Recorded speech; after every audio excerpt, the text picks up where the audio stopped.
மாமா என்ன குட்டி? ஏங்க சிலிண்டருக்கு பாதிங்க எங்க பாதியிலே நின்றுச்சு. எப்பா ஒரு மாசம் வேலை வேற இல்ல, கையில காசு எது இல்லையாப்பா? மாமா அதுக்கு என்ன செய்ய முடியுங்க? சிலிண்டர் இல்லாம நான் என்ன பண்றது? உங்க தம்பிட்ட வேணா கேட்டு பாருங்க. இந்த தடவை உங்க தம்பி எல்லாம் வந்து அவங்க வீட்டுக்காரமாவுக்கு ஆஸ்பத்திரிக்கு போகணும்னு சொல்லி உங்ககிட்ட கேட்டிருக்காங்க. இதுக்கெல்லாம் உங்ககிட்ட வாங்கிருக்காங்களே, நீங்களும் கொடுத்துருக்கீங்க இல்லங்க. நம்ம தேவையில்லாதக்கா கேக்குறோம், அவசியம்னு தானே கேக்குறோம். கேட்டு பாருங்க மாமா.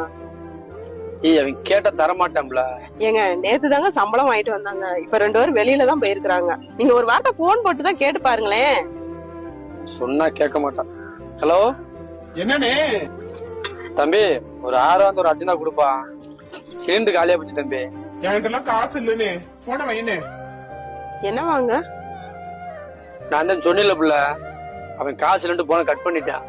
எதுக்குடா அங்க அங்க எல்லாம் போய் கேட்டுக்கிட்டுறா? சிலிண்டரை பாதி நான் காசு தாரேன். இந்தடா உலகத்துல தனியா போராடி வாழ கத்துக்கடா. இந்த காலத்துல யாருமே உதவி செய்வாண்டி எதிர்பார்க்காதடா. இந்தடா 5 வயசுல தான்டா அண்ணன் தம்பி, 10 வயசு வந்தாச்சுன்னா பங்காளிடா. அவன் பங்காளியா இருக்கிறதும் பகையாளியா இருக்கிறதும் காசு தாண்டா முடிவு செய்யும். ஏண்டா உங்ககிட்ட யாரு காசு கேட்டு வந்தாலும் இறக்கப்பட்டு தூக்கி தூக்கி குடுக்கற இல்ல, உன் தேவைக்கு யாரும் குடுக்கறாங்களா? இதாண்டா உலகம். நம்மள மாதிரி எல்லாரும் இருப்பாண்டு எதிர்பார்க்காதடா.